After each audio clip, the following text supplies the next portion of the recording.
The storm had been building since sunset, rolling over the hills of Surrey like a living thing that refused to settle. By 11:30, the rain hammered against every window of Rainford Hall with the kind of fury that made even the old stone walls feel thin. Thunder cracked so close that the chandeliers in the upper gallery trembled on their chains, and every servant who had finished their duties for the evening had retreated to the safety of their quarters on the third floor. Every servant except one. Duke Benedict Ashford stood at the window of his private study, watching lightning split the sky above the south pasture.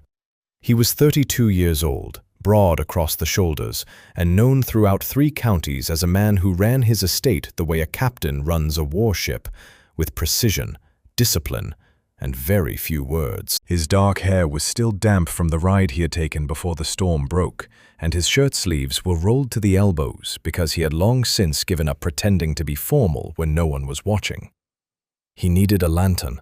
The one on his desk had burned through its oil an hour ago, and the nearest replacement was stored in the cellar kitchen where the household kept its emergency supplies. Benedict picked up the spent lantern, stepped into the corridor, and made his way toward the narrow stone staircase that led below the main floor.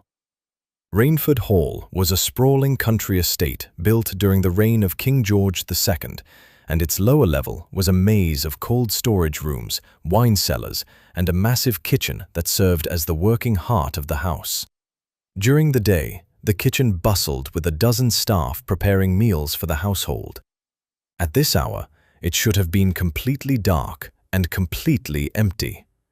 It was neither. As Benedict reached the bottom of the stairs, he noticed the faint glow of a single tallow candle flickering through the half-open kitchen door.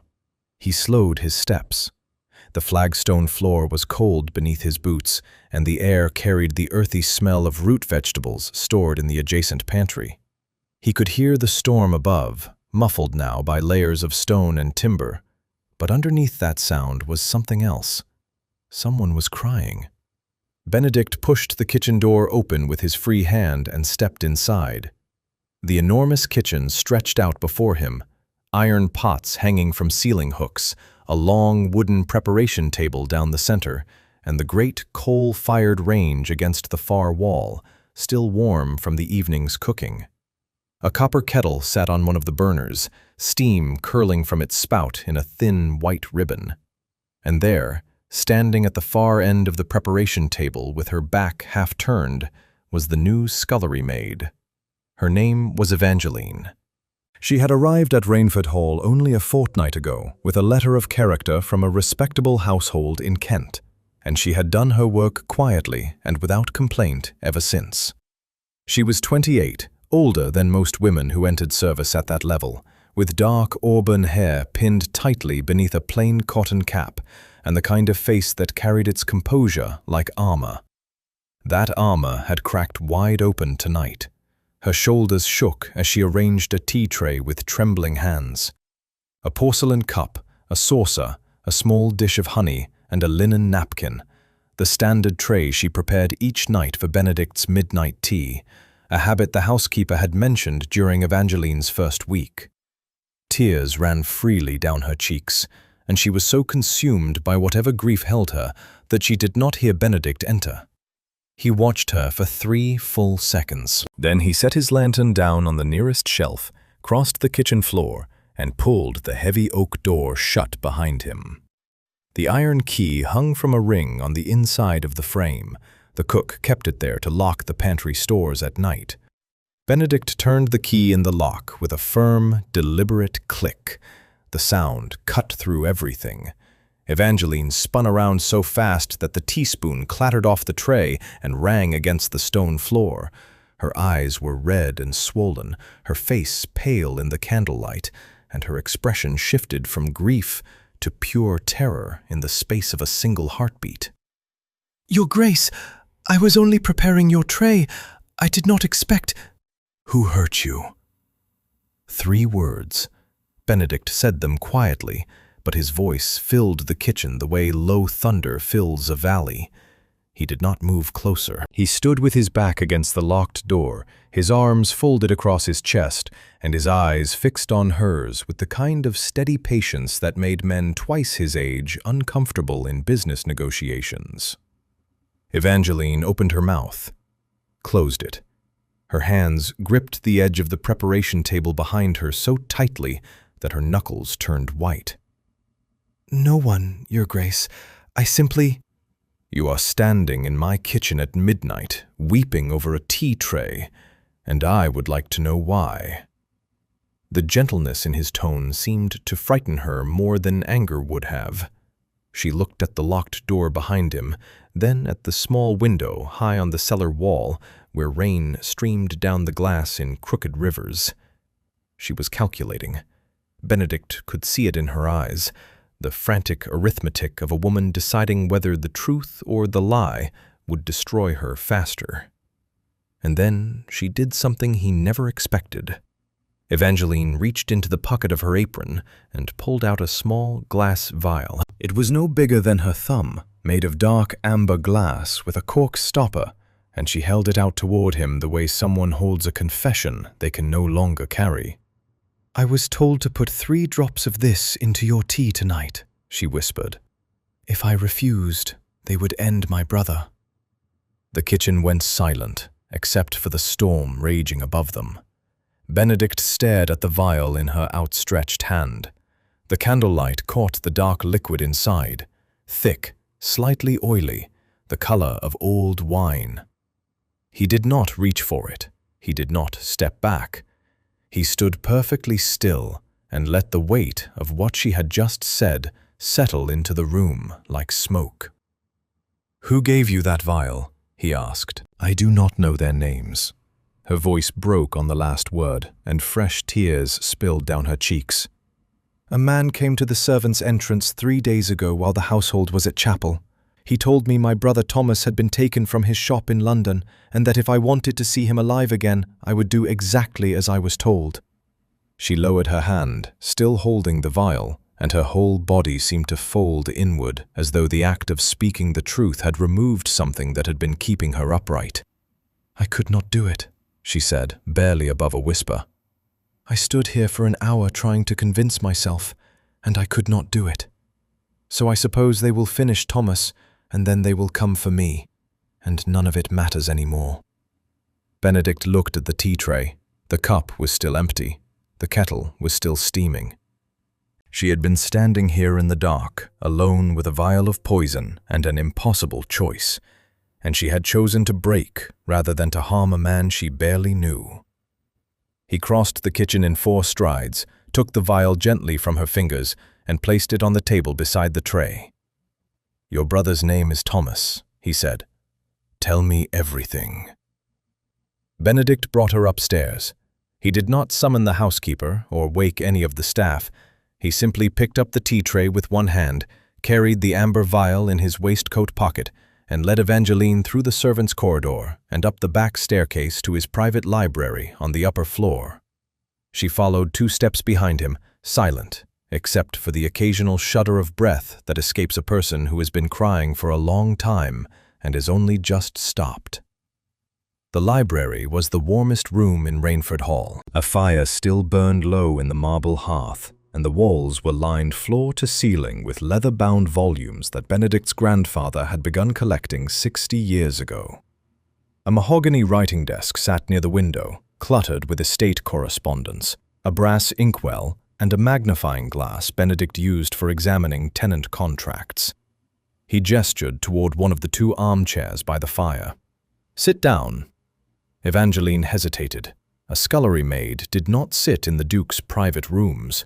The entire arrangement of English society made that particular act almost unthinkable, and Benedict could see the resistance in the way she stood near the doorway with her hands clasped in front of her apron, her posture rigid with the discipline of service. "I will not ask you again," he said, though his voice carried no threat. He set the tea tray on the side table, pulled the vial from his pocket, and crossed to the window. Without ceremony, he uncorked the amber glass, opened the casement just enough to let the rain lash inward, and poured the contents into the storm drain that ran along the exterior wall. The wind snatched the liquid away into the darkness. He closed the window, set the empty vial on his desk, and turned back. Evangeline had sat down. She perched on the very edge of the chair, as though ready to stand at any moment, and her fingers twisted the fabric of her apron in slow, anxious circles. Benedict took the opposite chair and leaned forward with his elbows on his knees. "Start from the beginning. Your brother, Thomas, where does he work?" "He is an apprentice bookbinder in Clerkenwell," Evangeline said. Her voice had steadied, though it remained thin and careful. "He has been apprenticed to Mr. Harding's shop for nearly 4 years. He is 22. He is all I have left." "And 3 days ago, someone took him." She nodded. "The man who came to the servants' entrance said Thomas had been removed from his lodgings above the shop. He gave me no proof at first, so I told him I did not believe a word of it. Then he handed me this." She reached into the pocket on the other side of her apron and produced a folded piece of paper, creased and soft from being handled repeatedly. She held it out, and Benedict took it, unfolding it carefully beneath the firelight. The letter was short, 5 lines in an unfamiliar hand, written in dark ink on heavy paper. It instructed Evangeline to place 3 drops from the enclosed vial into the Duke's nightly tea within 1 week. If the Duke fell ill and the household physician was called, she would receive a second message with instructions for collecting Thomas. If she refused, failed, or told anyone, Thomas would be found floating in the Thames. Benedict read it twice. Then he carried the letter to his desk, lit the oil lamp there, and examined the paper under the magnifying glass. The handwriting meant nothing to him. It was deliberately disguised, written in blocky capital letters to hide the natural flow of the author's script. But the paper itself told a different story. It was thick, cream-colored stock with a faint laid pattern, the kind used for financial documents and legal correspondence. And in the lower right corner, barely visible without magnification, sat a small watermark pressed into the fibers during manufacture. Benedict recognized it immediately. 2 crossed keys beneath a crown, the private crest of the Obsidian Club. He set the magnifying glass down and stared at the watermark for a long moment. The Obsidian Club was one of the most exclusive establishments in Mayfair, a gentleman's retreat where membership required both a title and a substantial annual fee. It was known publicly as a place for brandy, cigars, and private conversation.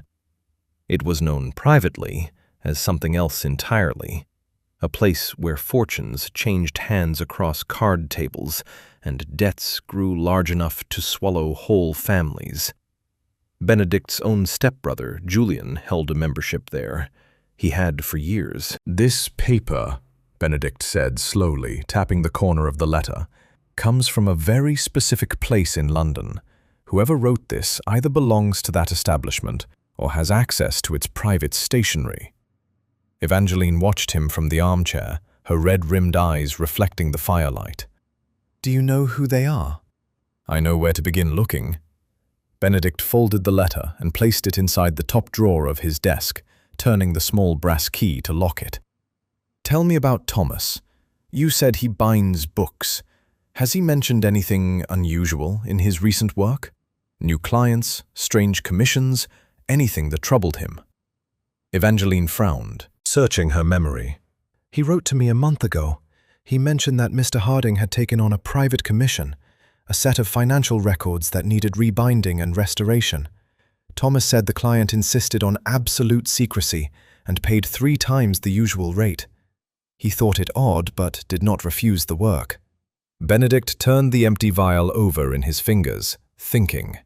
A private commission for financial ledgers, paid at triple the standard fee, with secrecy demanded. And when the bookbinder saw too much of what those ledgers contained, he became a liability. Someone was using the boy to handle documents they could not trust to their own people. And when the boy learned what the documents revealed, they had taken him, and turned his sister into a weapon aimed directly at Benedict. The question was simple. What was in those ledgers that was worth finishing a duke to protect?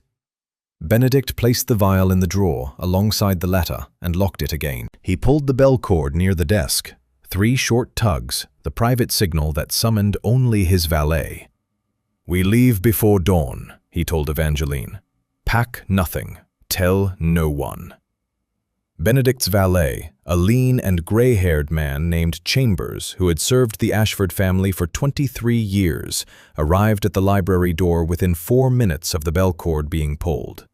He wore a hastily tied dressing gown over his nightclothes, but his expression carried the calm efficiency of a man who had been roused at odd hours many times before and had learned long ago to save his questions for later. "Your Grace, I need the closed carriage brought around to the rear stable yard," Benedict said. He was already at his desk, writing a brief note in his own hand. "Have Rawlings harness the bay pair. We depart within the hour." Chambers glanced at Evangeline, who still sat in the armchair by the fire with her hands folded in her lap, and then looked back at Benedict without a flicker of curiosity crossing his face. Whatever conclusions he drew, he kept them locked behind 23 years of professional discretion. "Shall I prepare a traveling case, Your Grace?" "A light one. 2 changes of clothes, my heavy riding coat, and the leather document satchel from the bottom of the wardrobe. And Chambers." Benedict paused, folding the note he had written and pressing his signet ring into a drop of wax to seal it. "When Mrs. Aldridge rises in the morning, give her this. No one else." Mrs. Aldridge was the head housekeeper of Rainford Hall, a formidable woman of 56 who managed the domestic staff with the quiet authority of a battlefield general. The sealed note Benedict handed to Chambers contained a single instruction. The Duke had been taken suddenly ill during the night and had departed for London to consult his personal physician. The household was to continue its normal routine. No visitors were to be received. No correspondence was to be forwarded. The illness was a lie, of course, but it was a necessary one. If the men who had taken Thomas believed their poison plot was still in motion, they would wait. They expected Evangeline to act within the week, and they expected the Duke to fall ill shortly after. As long as the household behaved as though Benedict were genuinely unwell and traveling for medical attention, the captors would have no reason to panic. And men who did not panic made mistakes more slowly. But they also kept their prisoners alive longer. Benedict needed that time.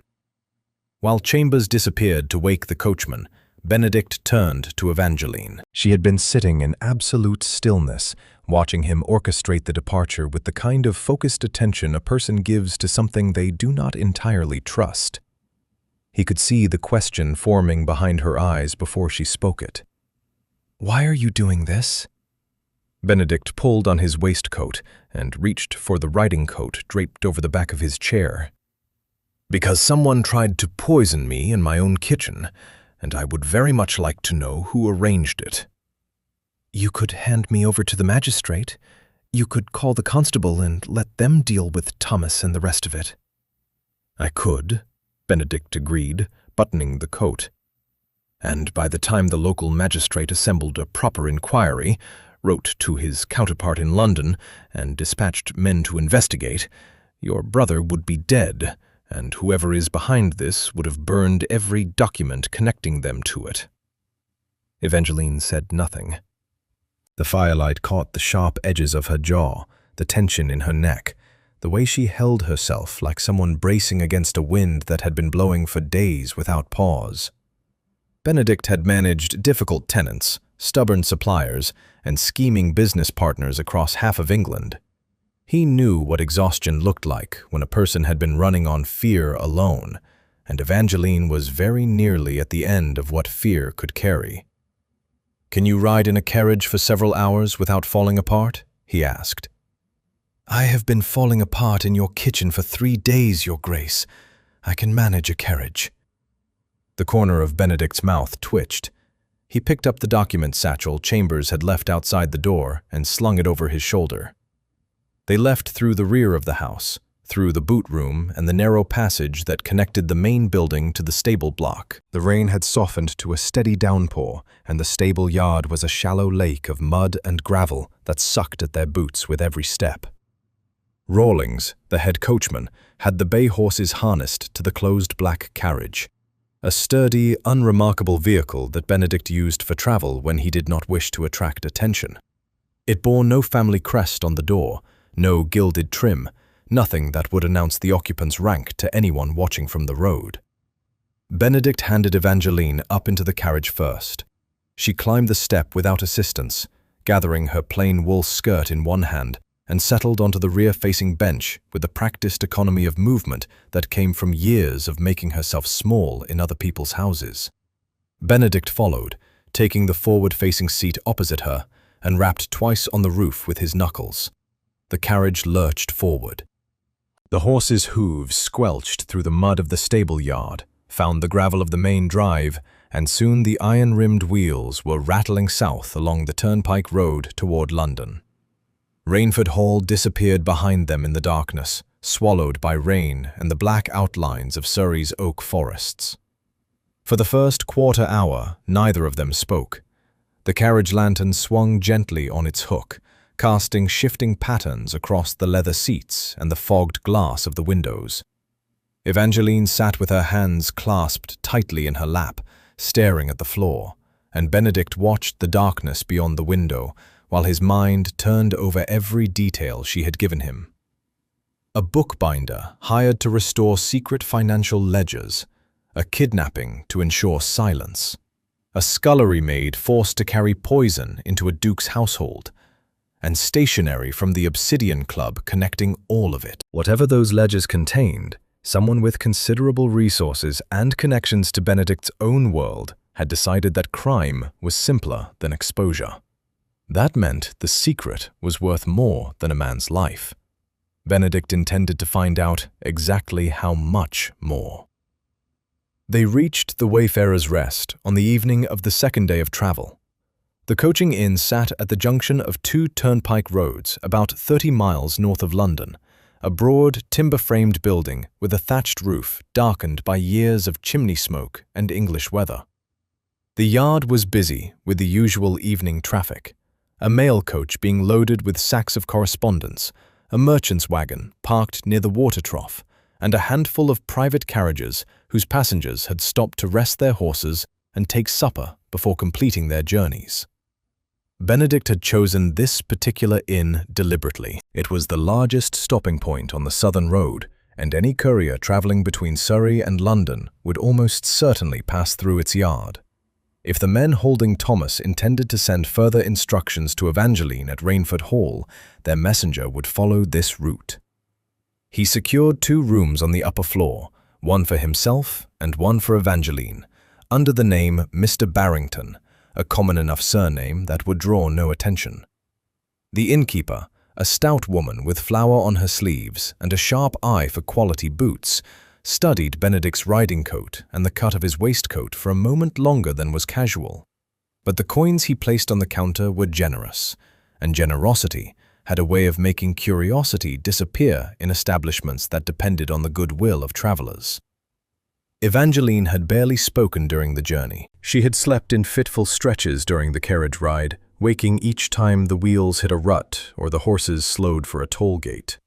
The dark circles beneath her eyes had deepened, and she moved through the inn's narrow corridors with the careful alertness of a person who expected danger to step out from behind every closed door.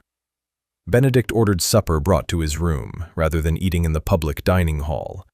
Evangeline sat across from him at the small table by the window, picking at a plate of cold beef and bread, while Benedict ate steadily and watched the coaching yard below through a gap in the curtains. "How would they send another message?" he asked between bites. Evangeline looked up. "The first one was delivered by hand to the servants' entrance, a man I had never seen before. He wore a brown coat and a low hat, and he waited until the household had left for chapel so there would be no witnesses." "Would they use the same man again?" "I cannot say, but the letter told me to expect further instructions within the week." Benedict set down his knife and leaned back in his chair. If the conspirators believed their plan was still on course, if Mrs. Aldridge had followed his sealed note and spread the story of his sudden illness through the household, then they would have no reason to send a messenger to Rainford Hall in person. A second set of instructions would travel by ordinary courier, tucked inside a letter addressed to Evangeline under whatever false pretense had been arranged. And ordinary couriers stopped at coaching inns to change horses. He left Evangeline in her room with the door locked and went downstairs to the yard. The mail coach was preparing to depart, its driver already up on the box seat adjusting his reins while a boy loaded the last of the postal bags. Benedict approached the inn's ostler, a wiry young man who managed the stables and knew every rider and vehicle that passed through the yard on any given day. "I am expecting a message from my estate in Surrey," Benedict told him, pressing a shilling into the man's palm. "A private courier, not the regular post. If anyone arrives tonight or tomorrow carrying correspondence for a household called Rainford, I would be grateful to know about it before they leave." The ostler pocketed the coin and touched the brim of his cap. "I see everything that comes and goes through this yard, sir. You will be the first to know." Benedict returned to his room and waited. He spent the evening reviewing the blackmail letter again under candlelight, studying the watermark and the deliberate blockish handwriting, looking for anything he might have missed on his first examination. The paper was expensive. The ink was common. The wax seal on the original envelope had been plain, bearing no crest or monogram. The sender had been careful about that, at least. The knock came at 9:30 the following evening. The ostler stood in the corridor, slightly out of breath. "Ryder just came in from the North Road, sir, carrying a satchel of private letters. I heard him ask the innkeeper whether any coaches had departed for Surrey this morning, and he mentioned the name Rainford when he was sorting his deliveries at the front desk." Benedict was down the stairs before the ostler finished speaking. The courier was a young man of perhaps 20, dressed in a plain riding coat, spattered with mud from a long day on horseback. He stood at the front desk with a leather satchel open before him, sorting sealed letters into separate piles based on their destinations. Benedict watched him from the foot of the staircase for a moment, then walked to the desk as though he was simply another guest collecting his post. "Pardon me," he said to the courier. "I am steward to the household at Rainford Hall in Surrey.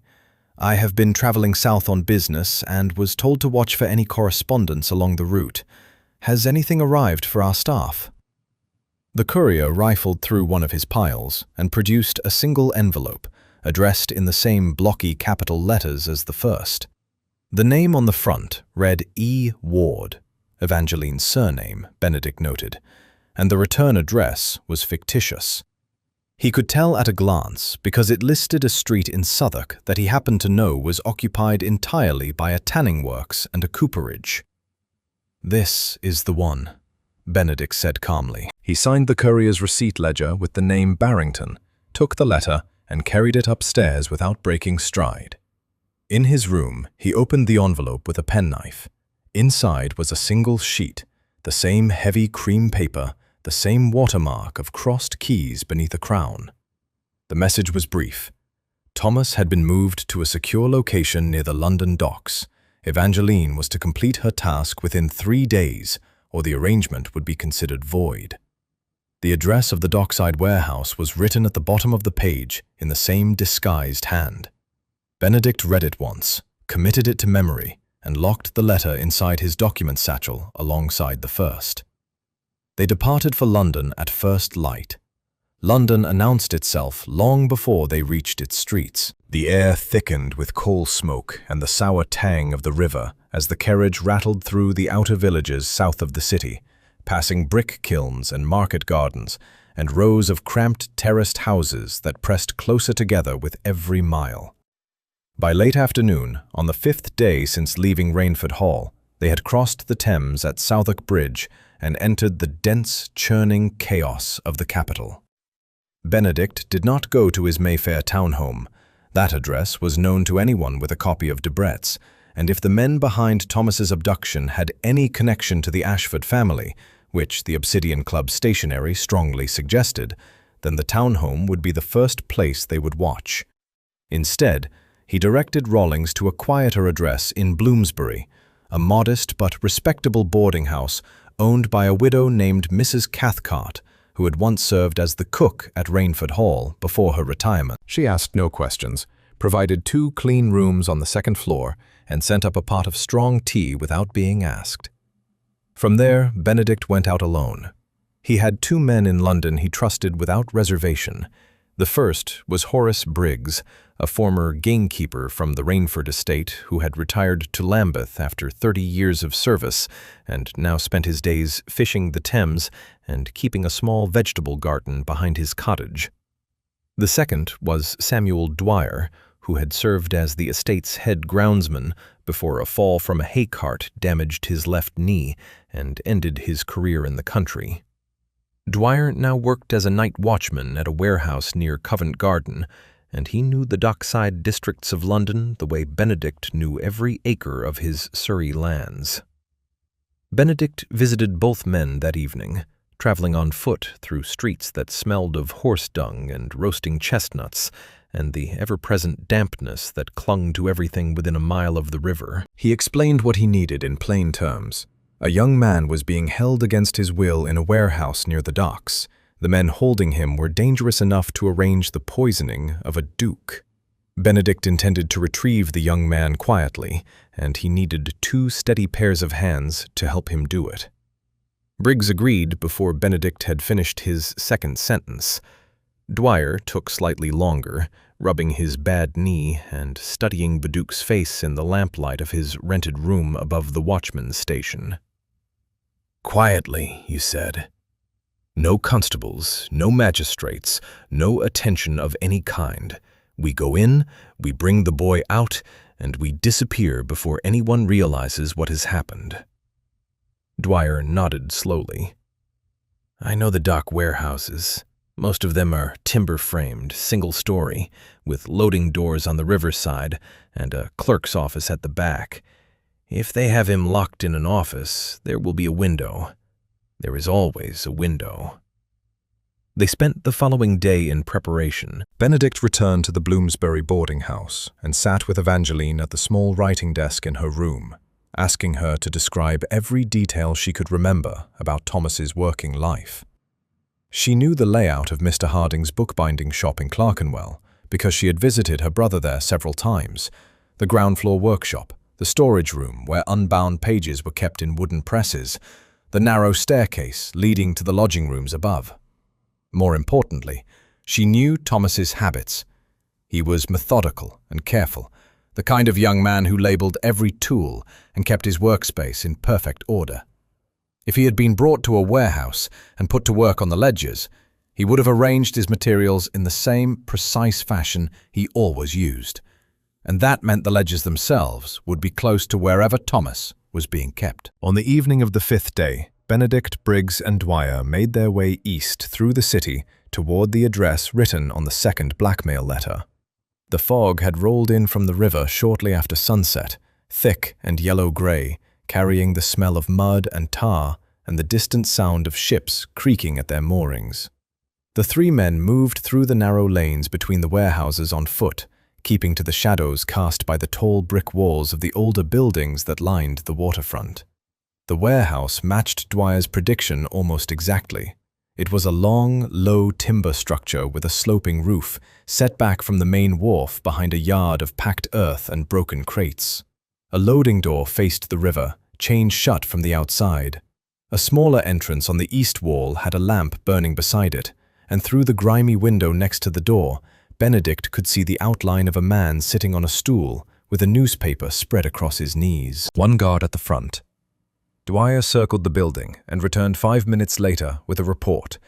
A second man leaning against the back wall near a narrow door that led to what appeared to be the clerk's office.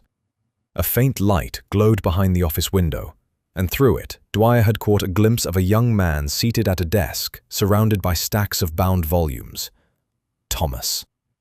The plan was simple, because simple plans left the fewest things to go wrong. Briggs approached the front entrance openly, adopting the slightly unsteady walk of a dock worker who had spent his evening wages at a public house.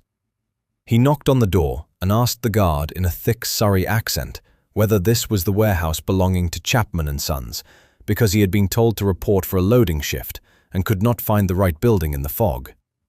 While the front guard was occupied with directing the confused laborer away from the premises, Dwyer and Benedict moved to the rear. Dwyer dealt with the back guard swiftly and without fuss. He was a large man, even with a damaged knee, and he pinned the guard against the wall with one arm and covered his mouth with the other before the man could shout. Benedict bound the guard's wrists and ankles with rope from the yard and gagged him with his own neckerchief. They propped him behind a stack of empty barrels where he would not be discovered until morning. The office door was locked from the outside with a simple padlock.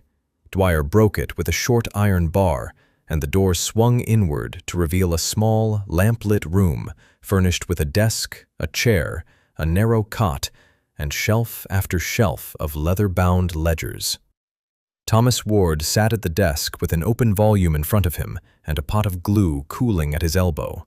He looked up at the two strangers filling his doorway with the wide, frozen expression of a man who had stopped expecting rescue 4 days ago. "Your sister sent us," Benedict said quietly. "Get your coat." They brought Thomas to the Bloomsbury boarding house through back streets and alleys that Dwyer knew from his years working the night watch. The fog served them well, swallowing the four men into its gray folds as they moved west from the docks.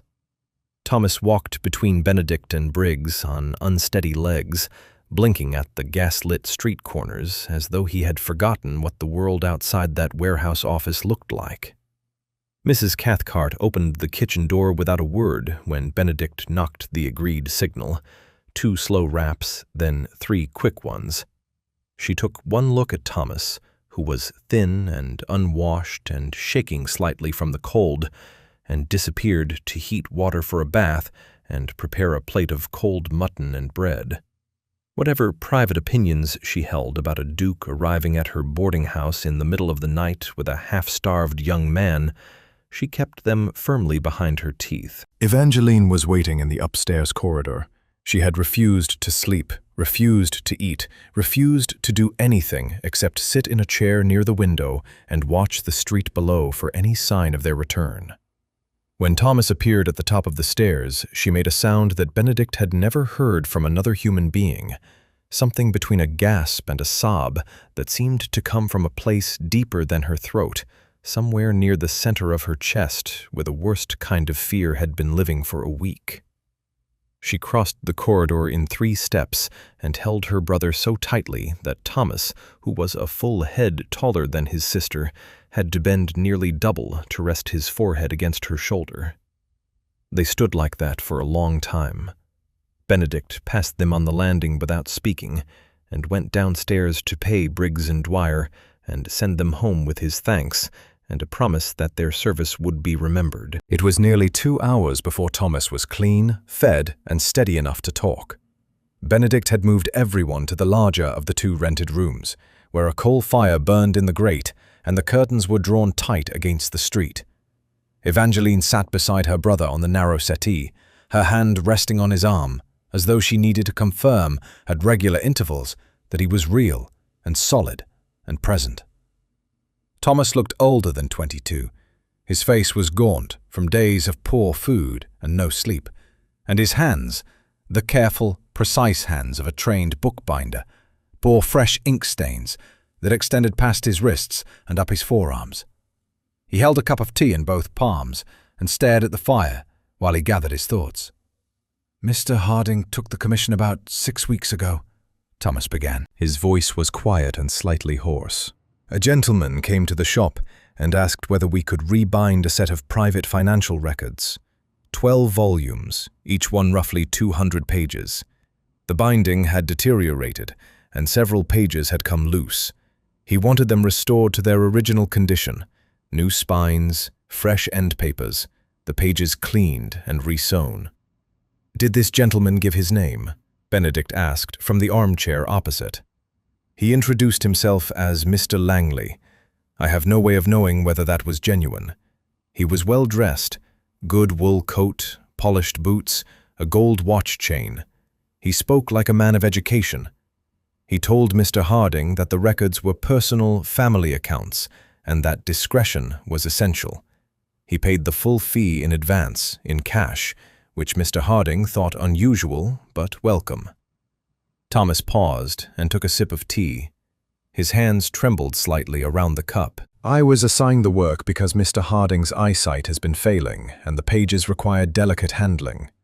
The first 4 volumes were ordinary enough: household expenses, land rents, investment returns, standard records for a wealthy family. But the 5th volume was different. Different how? Benedict leaned forward. The entries in the 5th volume did not match the pattern of the others. The first 4 showed income flowing in from various sources: tenancies, timber sales, shipping interests, and expenses flowing out for estate maintenance, servants' wages, charitable donations. Everything balanced. But from the 5th volume onward, large sums began appearing on the expense side with no corresponding explanation. Payments to names I did not recognize, drawn against accounts that were referenced nowhere in the earlier records. Thomas set down his cup and rubbed his ink-stained hands together slowly. I am a bookbinder, Your Grace. I am trained to examine paper and ink, to identify the age and origin of documents by the materials used in their creation. And I could see that the entries in the later volumes had been written at different times. The original entries were old. The ink had faded to brown the way iron gall ink does after many years. But the fraudulent entries were fresh. The ink was darker, the pen strokes sharper. Someone had inserted new lines into old ledgers, creating a false record of expenses that never occurred. Benedict sat very still. You are telling me that someone has been forging entries into a family's financial records to disguise the movement of money? Substantial amounts, Thomas said. Thousands of pounds over what appeared to be several years. And when I examined the fresh ink more closely, I realized something else. The ink used for the forged entries was not English. It was a particular type of iron gall ink imported from a manufacturer in northern France. Very distinctive. It dries with a slight violet hue rather than pure black. I have only ever encountered it once before, in a private commission for a gentleman who insisted on using French stationery for all his personal correspondence. Benedict's jaw tightened. He knew one person who insisted on French ink for his personal letters. He had remarked on it more than once, finding it an affectation typical of a man who spent more energy on appearances than substance. His stepbrother, Julian. Thomas continued, unaware of the recognition that had just passed across the Duke's face. When I brought my concerns to Mr. Harding, he told me to finish the work and keep my mouth shut. I refused. The next morning, 2 men came to the shop before dawn and took me from my bed. Benedict did not sleep that night. After Thomas and Evangeline retired to their rooms, he sat alone in the dim parlor with the blackmail letters spread on the table before him and a glass of brandy he never touched.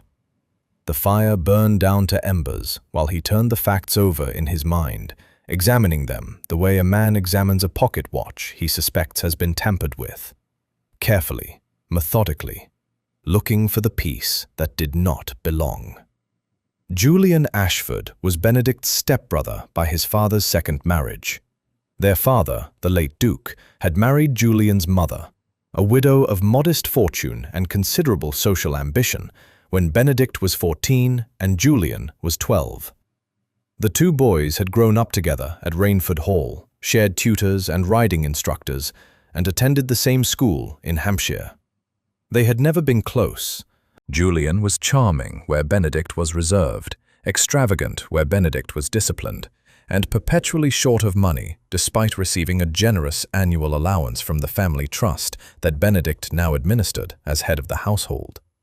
3 years ago, Benedict had appointed Julian to oversee a portion of the family's investment portfolio, a collection of shipping interests and overseas trading ventures that generated modest but reliable returns.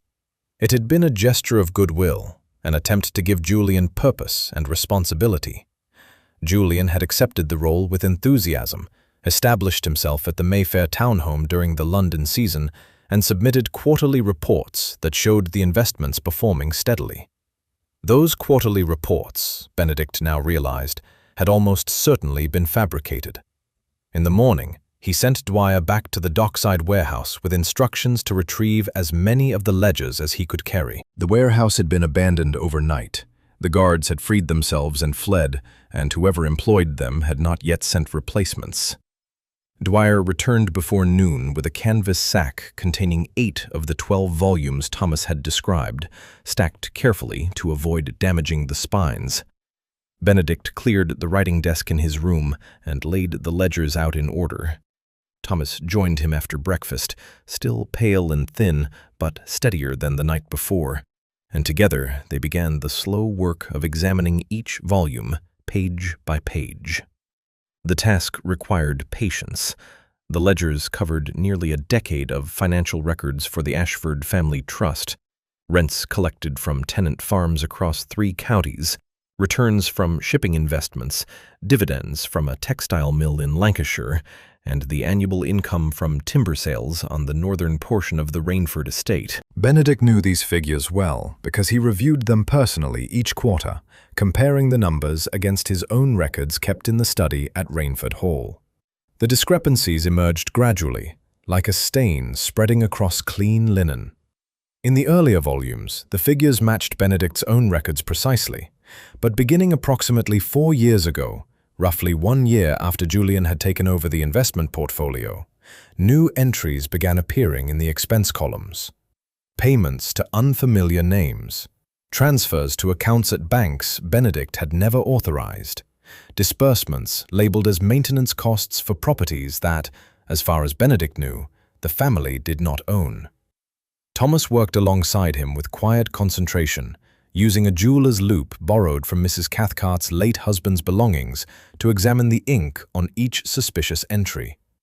His assessment from the previous night held firm under closer inspection. The original entries throughout the ledgers had been written in standard English-manufactured ink, the kind available from any stationer in London.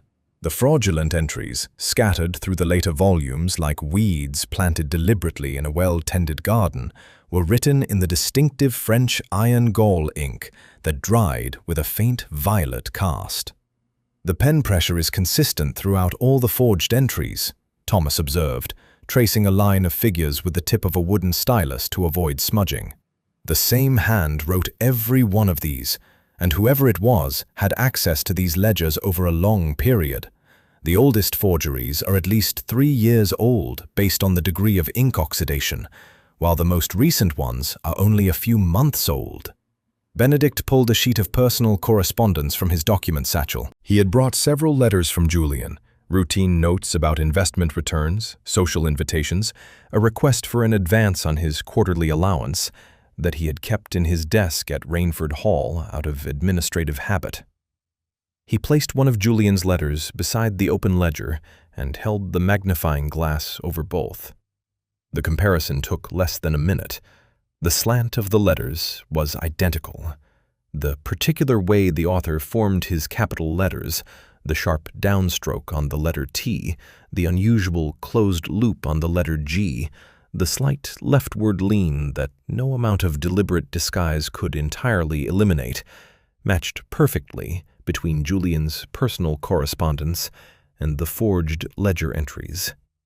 Even the spacing between words carried the same rhythm, the same unconscious pattern that handwriting experts in the courts of London used to establish authorship in forgery cases. Thomas watched Benedict's face as the recognition settled. "You know who wrote these?" "My stepbrother." Benedict set the magnifying glass down carefully, as though he were afraid of what his hands might do if he allowed them to act on the anger building behind his ribs. "Julian has been managing a portion of the family investments for the past 3 years. These ledgers are the master records of the family trust. He has been altering them to conceal the diversion of funds, thousands of pounds redirected into accounts he controls." "Where did the money go?" Benedict thought about Julian's membership at the Obsidian Club, the quarterly reports that always showed steady returns, the increasingly expensive tastes, French stationery, imported wine, a new wardrobe each season that Julian maintained despite an allowance that should have required some measure of economy. "I think he lost it," Benedict said quietly. "I think he gambled it away at the card tables of his club and then doctored the books to hide the losses. And when your employer took on the commission to rebind these ledgers, Julian realized that a trained bookbinder would notice the forgeries, so he arranged to have you taken and your sister turned into an instrument of crime.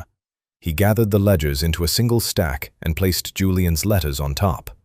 It is time to pay my stepbrother a visit." Benedict spent 2 days preparing before he went anywhere near Julian. He understood something about confrontation that most men of his rank did not, that the moment you reveal what you know is the moment you surrender every advantage that knowing it gave you. A premature accusation would give Julian time to fabricate explanations, destroy evidence, or flee the country entirely. Benedict needed the encounter to be decisive, final, and conducted in a setting where Julian could not easily escape or call upon allies for support. The Obsidian Club occupied a handsome Georgian townhouse on a quiet street in Mayfair, set back from the road behind a wrought iron fence and a pair of elm trees whose branches had been trimmed to form a natural archway over the front steps. From the outside, it looked like any prosperous gentleman's residence: cream-colored stone, tall sash windows with heavy curtains drawn against the street, a polished brass knocker shaped like a lion's head on the black lacquered door. The only indication that it was anything other than a private home was a small engraved plaque beside the entrance bearing the club's name and the crossed keys crest that Benedict had last seen pressed into the watermark of a blackmail letter. Benedict was not a member. He had been invited to join several times over the years and had declined each time, finding the atmosphere of competitive wealth distasteful and the annual fees absurd. But his title carried weight in every establishment in London, and when he presented himself at the front desk on the evening of the 11th day and requested the use of a private drawing room for a meeting with his stepbrother, the club steward obliged without hesitation. The drawing room was on the first floor, overlooking the rear garden through a pair of French doors that opened onto a narrow balcony. It was furnished in the heavy masculine style that such clubs favored: dark wood paneling, burgundy leather chairs, a marble fireplace with a clock on the mantel ticking with precise indifference. A decanter of port and 2 glasses sat on a silver tray beside the door, placed there by a servant who withdrew with a bow and pulled the door shut behind him. Benedict set his leather document satchel on the table between the 2 chairs and waited. Julian arrived 20 minutes later. He entered the drawing room with the easy confidence of a man walking into his own parlor, dressed in a beautifully tailored evening coat with a silk cravat pinned by a sapphire stick pin that Benedict estimated had cost more than most of his tenant farmers earned in a year. Julian was 30, 2 years younger than Benedict, with lighter coloring inherited from his mother, and the kind of handsome, mobile face that made him popular at dinner parties and dangerous at card tables. He smiled when he saw Benedict. "Brother, what a pleasant surprise.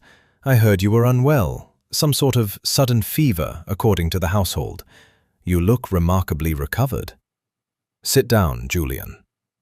Something in Benedict's tone made Julian's smile falter, though he recovered quickly. He settled into one of the leather chairs, crossed one leg over the other, and reached for the port decanter with the casual ease of a man who expected every conversation to proceed on his terms.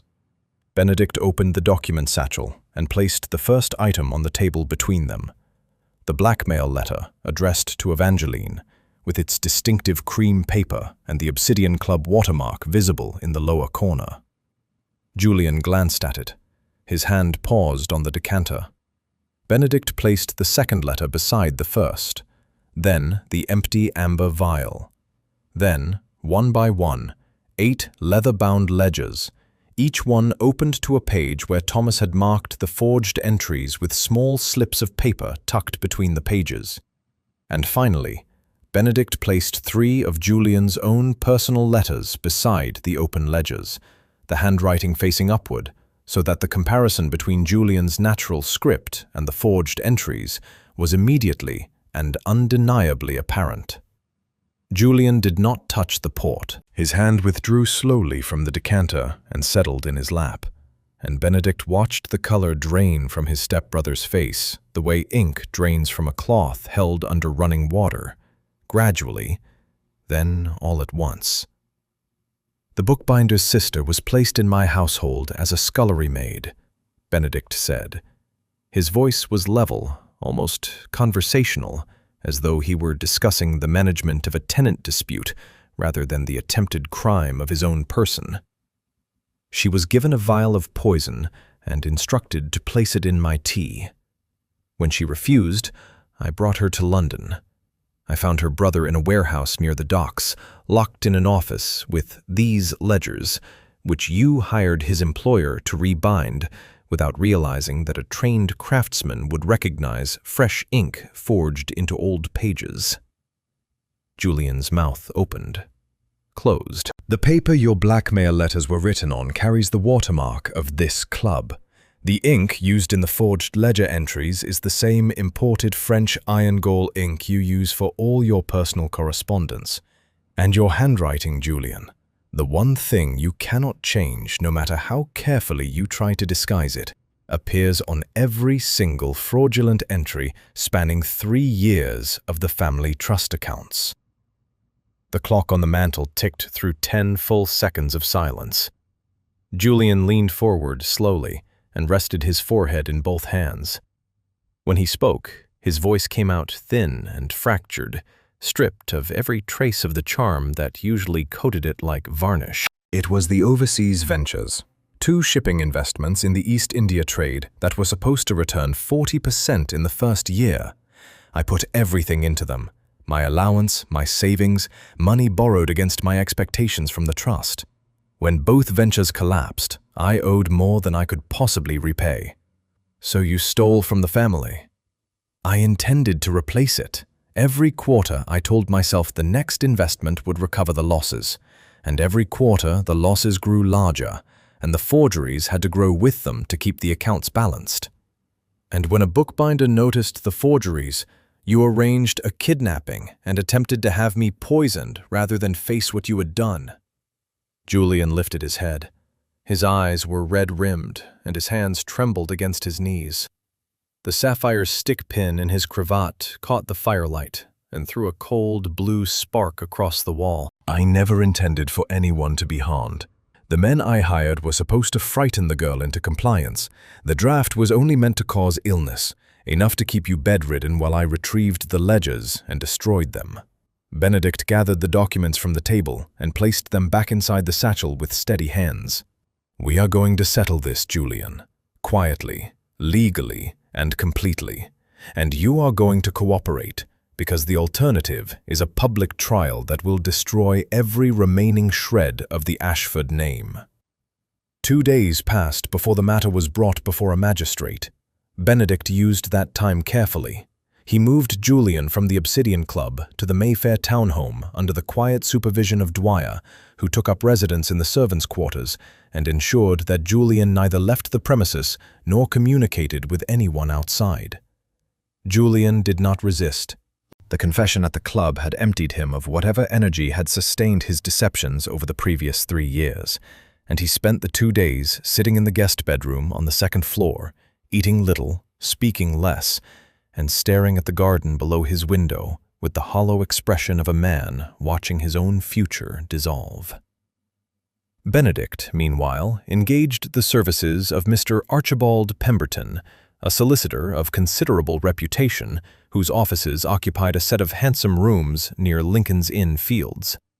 Pemberton was 60 years old, silver-haired, and possessed of the particular kind of legal mind that could examine a complicated situation and reduce it to its essential components, the way a surgeon reduces a fracture, precisely, cleanly, and with full awareness of the pain involved.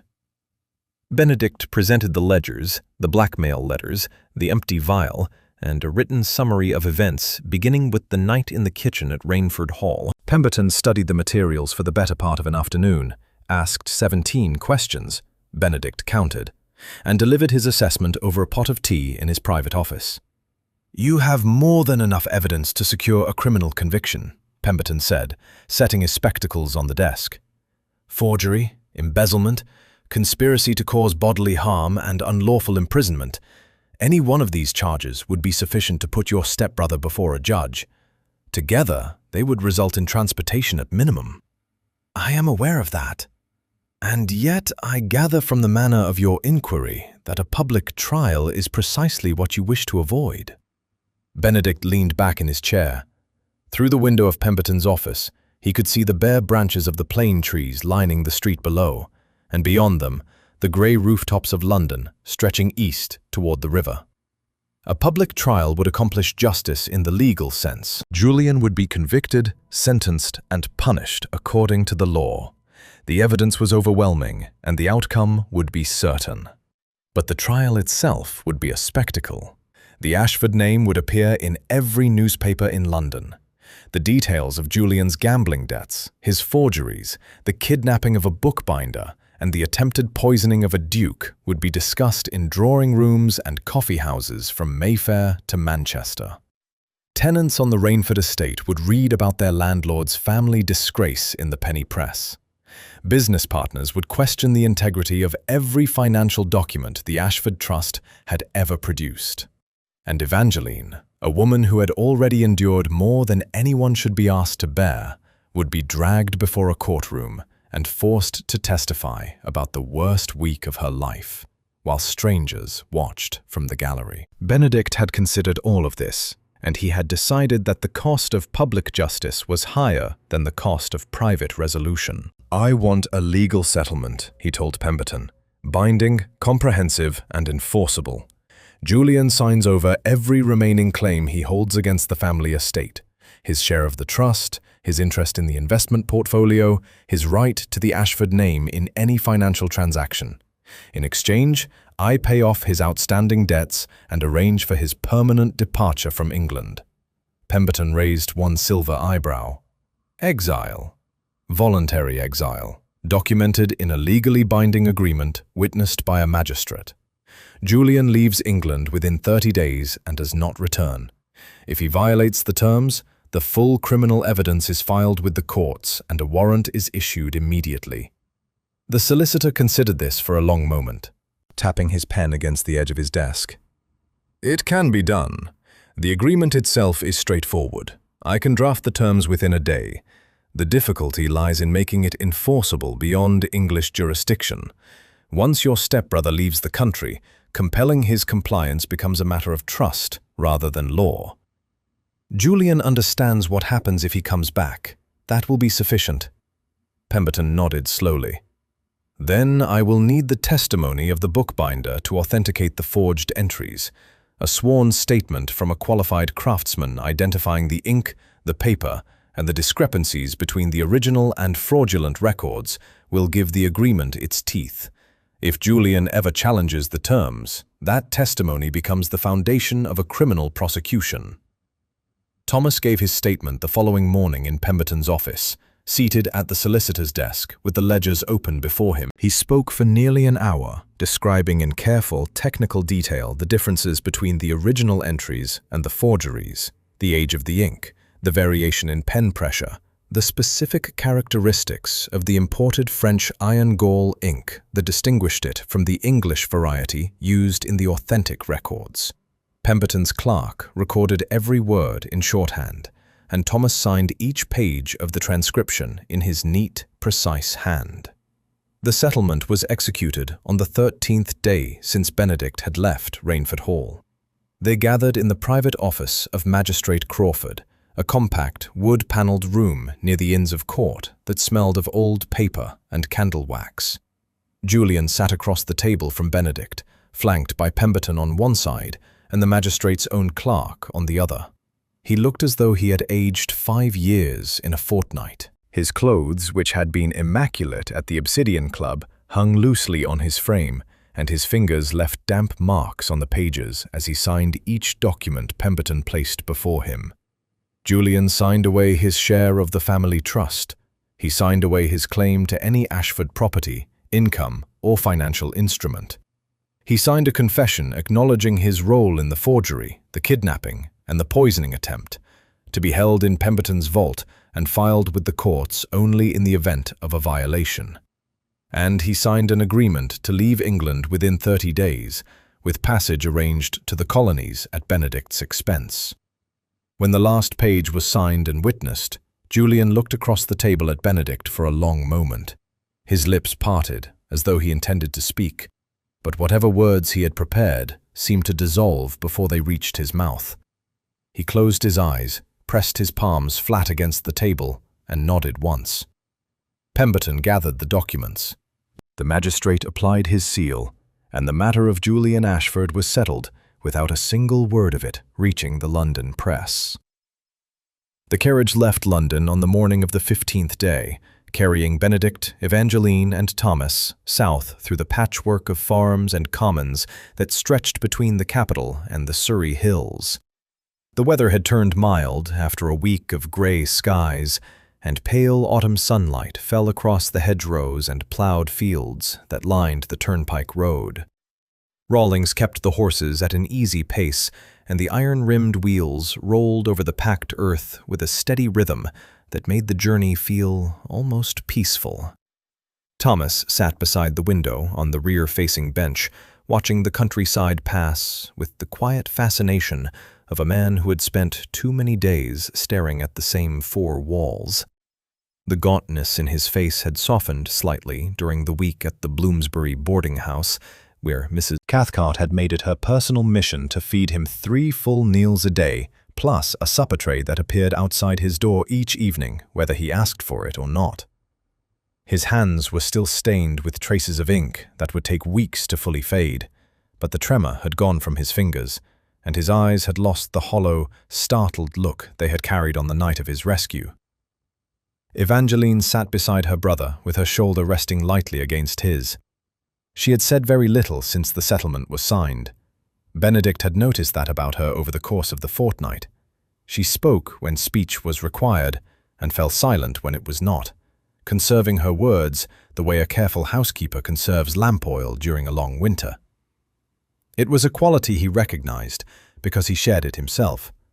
Benedict occupied the forward-facing bench, with his document satchel on the seat beside him. The satchel was lighter now. The blackmail letters, the forged ledgers, and Julian's confession were locked in Mr. Pemberton's vault in London, stored alongside the solicitor's own copies of the settlement documents. The only items Benedict had kept were his personal estate records and a letter he had written to Mrs. Aldridge during the final evening in Bloomsbury, informing the housekeeper that he had recovered from his illness and would be returning to Rainford Hall the following day. The letter said nothing about Julian. It said nothing about poison, kidnapping, forged ledgers, or legal settlements executed in a magistrate's private office. As far as the household staff at Rainford Hall were concerned, the Duke had travelled to London to consult his physician, received satisfactory treatment, and was coming home. The story was thin, and Benedict suspected that Mrs. Aldridge, who had managed the household through 3 decades of family complications, would see through it eventually. But eventually was a problem for another day. They reached the estate boundary shortly after 3 o'clock. The familiar stone pillars of the main gate appeared around a bend in the road, flanked by the ancient yew hedges that Benedict's grandfather had planted during the same year he laid the foundation stone for the west wing. Rawlings turned the carriage onto the gravel drive, and the horses quickened their pace as they recognized the path to their own stable. Rainford Hall emerged from behind the tree line in stages.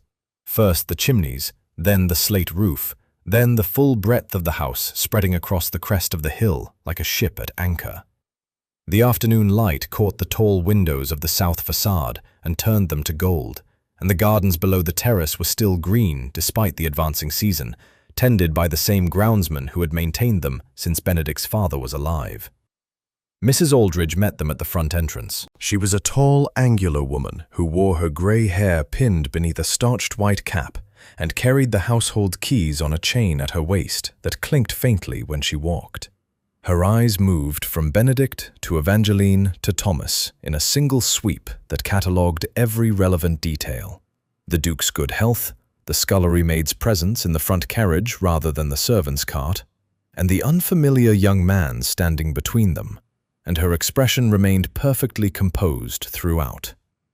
"Welcome home, Your Grace. I trust your physician was satisfactory?" "Entirely, Mrs. Aldridge. Thank you." Benedict handed his coat to the footman who appeared at the door and turned to face the housekeeper directly. "I would like to speak with you in my study within the hour. There are several matters regarding the household that require your attention." The meeting in the study lasted 40 minutes. Benedict told Mrs. Aldridge exactly as much as she needed to know, and no more. Evangeline had been placed in a difficult position by persons outside the household through no fault of her own. The matter had been resolved in London with the assistance of legal counsel. Evangeline was to be regarded as a trusted and valued member of the staff, and any gossip regarding her absence from the estate over the past fortnight was to be firmly discouraged. Mrs. Aldridge listened without interrupting, asked 2 precise questions about the practical arrangements, and accepted Benedict's instructions with a nod that conveyed both understanding and the professional discretion that had made her indispensable to the household for 30 years. The matter of Thomas required a separate conversation. Benedict found the young man in the ground-floor parlor where Evangeline had settled him, examining a shelf of books with the instinctive attention of a craftsman assessing the quality of the bindings. He ran his fingertips along the spine of a volume of county history and frowned slightly at the loosening threads. "This collection needs attention," Thomas said, almost to himself. "It does," Benedict agreed from the doorway.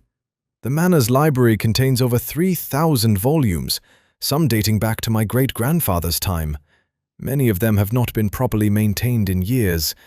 I need someone with the skill to catalogue, restore, and preserve them. A full-time position, head librarian and archivist of the Rainford estate. The role comes with private quarters in the East Wing, a workshop fitted to your specifications, and a salary appropriate to the responsibility." Thomas turned from the shelf and looked at Benedict with an expression that shifted slowly from surprise to something quieter and more difficult to name. He glanced through the doorway toward the corridor where Evangeline stood just within earshot, her hand resting against the wall and her eyes bright. "I would be honored, Your Grace." The storm arrived on the evening of the 16th day, rolling over the Surrey hills with the same restless energy as the one that had shaken Rainford Hall a fortnight earlier. Thunder rumbled in the distance, while the sky above the estate darkened from grey to charcoal, and the first heavy drops of rain began striking the windows of the main hall shortly after 6 o'clock. Evangeline stood in the corridor outside the kitchen, the upper kitchen, the main one, with its high ceilings and copper pans, and the long oak table where the cook prepared meals for the household each day. She had been summoned there by Mrs. Aldridge 20 minutes earlier, and she had arrived expecting to receive her evening duties. Instead, the housekeeper had been waiting for her with a sealed envelope bearing the Duke's personal crest pressed into red wax. Evangeline opened the letter with careful fingers. The handwriting inside was Benedict's. She recognized it now, the firm, upright script of a man who wrote the way he spoke, with economy and precision. The letter was brief. Effective immediately, Evangeline Ward was relieved of her duties as scullery maid and appointed to the position of head housekeeper of Rainford Hall, reporting directly to the Duke and assuming full responsibility for the management of the domestic staff, household accounts, and daily operations of the estate. She read the letter twice.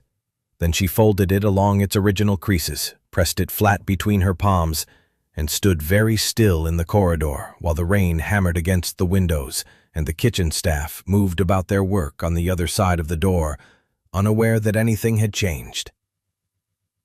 Mrs. Aldridge, who had requested the transition herself after 30 years of service and a growing desire to retire to the cottage Benedict had offered her on the southern edge of the estate, watched Evangeline from the far end of the corridor with her hands clasped at her waist. "You are surprised," the older woman observed. "I have been a scullery maid for a fortnight, Mrs. Aldridge. Before that I was a housemaid in Kent. I have no experience managing an estate of this size." "You kept your brother alive, kept yourself alive, and kept the Duke alive, all within the span of a single week. Mrs. Aldridge adjusted the chain of household keys at her waist and lifted it over her head. She held it out to Evangeline, a heavy iron ring bearing 11 keys of various sizes, each one corresponding to a different room, pantry, or storage area within the house. I have managed this household for 3 decades, and I have never accomplished anything half as remarkable. You will learn the rest. Evangeline took the keys. They were warm from Mrs. Aldridge's body heat and heavier than they looked, and they settled into her palm with the solid, practical weight of a responsibility she had not expected to carry. Downstairs, in the main dining hall, something unprecedented was taking place. The hall was the grandest room in Rainford Hall, a long, high-ceilinged space with oak-paneled walls, a stone fireplace large enough for a man to stand inside, and a table that could seat 24 guests for a formal dinner. Portraits of Ashford ancestors lined the walls above the wainscoting, and the silver candelabras on the table had been polished that morning by a footman who had no idea they would be used that evening for a meal that violated every rule of English social hierarchy he had been trained to uphold. Benedict had ordered dinner served for 3. Thomas was already seated when Evangeline entered the hall, still wearing the plain wool jacket and simple cravat he had borrowed from the estate's stores because his own clothes had been left behind in the Clerkenwell lodgings.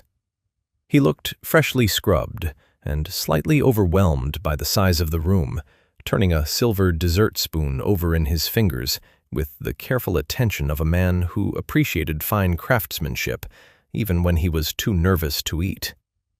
Benedict stood near the fireplace, with one arm resting on the mantelpiece, watching the flames while the storm pressed against the tall windows behind him. He had changed from his traveling clothes into a simple dark coat and waistcoat, and his hair was still damp from washing.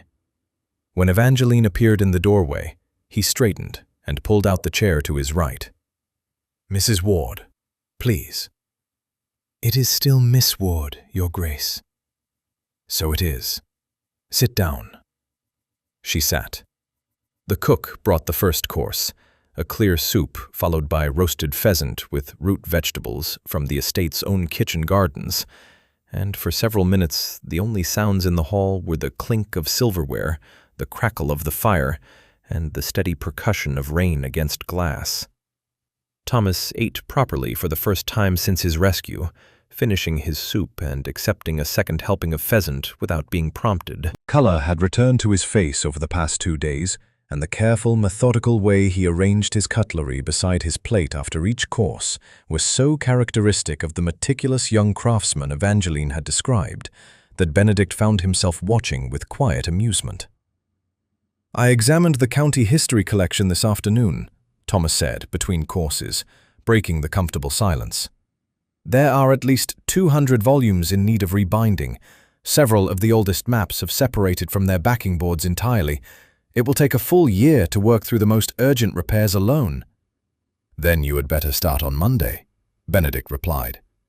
Evangeline looked at her brother, then at Benedict, then at the long table stretching away from them, with its empty chairs and gleaming silver. A table built for 24 guests, where 3 people sat together over a simple meal, while a storm raged outside. She thought about the cellar kitchen where she had stood a fortnight ago, with a vial of poison in her apron pocket and tears on her face, convinced that her life and her brother's life were already over. The distance between that kitchen and this table was not measured in floors or staircases. It was measured in something larger, in the space between being alone with an impossible choice and sitting beside people who had walked through the consequences of that choice with her and come out the other side. "Thank you," she said quietly. She was looking at Benedict when she said it, and he met her gaze across the table with the steady, unhurried attention he gave to everything that mattered to him. "You chose well that night," he said. "Everything that followed came from that." The thunder rolled over Rainford Hall once more, shaking the old stone walls and rattling the glass in the window frames. The candles on the table flickered and held. The fire in the great hearth burned on, and the three of them sat together in the warmth of it, no longer strangers, no longer master and servant, but something that the rigid structures of English society did not have a convenient name for, something that did not require one.